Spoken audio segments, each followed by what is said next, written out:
Hi everyone, welcome to my podcast. Today I will be reviewing a film that has become a true classic in modern cinema, Titanic, directed by James Cameron. Even if you haven't seen it, you definitely know it. In this episode, I want to look beyond the cultural hype and talk about how the film actually works as a piece of filmmaking. I will be giving a brief plot overview with no major spoilers.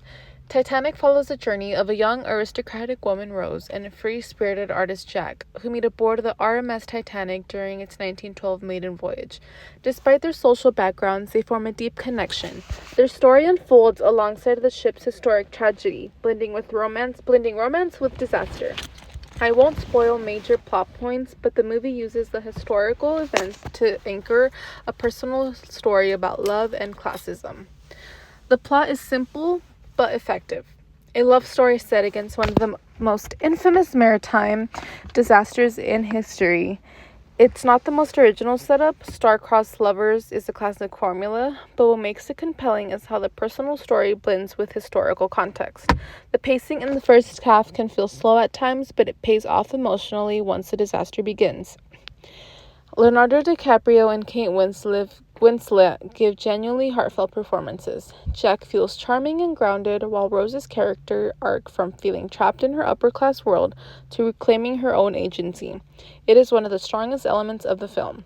Some of the supporting characters fall into obvious stereotypes, especially Rose's fiancé and mother, but their exaggerated roles help underline the class conflict the film focuses on. As for the cinematography, visually, Titanic is stunning. The camera work captures both the scale of the ship and the intimacy between the main characters. The lighting emphasizes the contrast between elegance of first class and the lively, crowded energy of third class. Of course, the seeking sequence is still one of the most impressive pieces of visual storytelling in cinema. There's a reason the film won an Oscar for its cinematography. The sound design is another major strength. The score by James Horner adds emotional depth without overwhelming the scenes. The music during the ship's final moments is especially effective. It blends the tension with tragedy. Dialogue is clear, and the sound effects during the disaster feel immersive and realistic, especially for a film made in the 1990s. Overall, the impact and emotional resonance hits hard. The film's emotional resonance comes from its character, its music, and its sense of historical weight. It's dramatic, sad, romantic, and visually spectacular. Now for the critique portion. Titanic is a remarkable technical achievement, but it's not without flaws. The romance, while compelling, sometimes leans into melodrama, and some dialogue feels overly dramatic or cheesy. The film also focuses heavily on the fictional love story, which can overshadow the real historical tragedy of the Titanic passengers and crew. However, the film clearly understands its intended audience. It's designed to appeal to viewers who enjoy epic storytelling, combining romance, action, and historical drama. And it does succeed. In terms of cultural implications, the movie highlights rigid class divisions of the early 1900s. It doesn't deeply into all aspects of classism, but it does effectively show how wealth determines survival and opportunity, which still resonates in the contemporary society.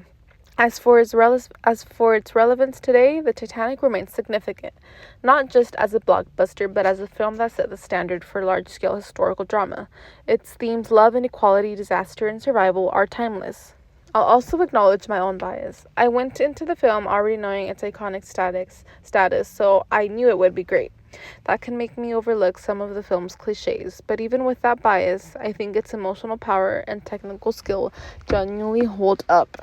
Overall, Titanic is a classic, beautifully made film with strong emotional impact, memorable performances, and groundbreaking visuals.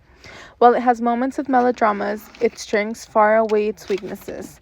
Thank you for listening to my podcast.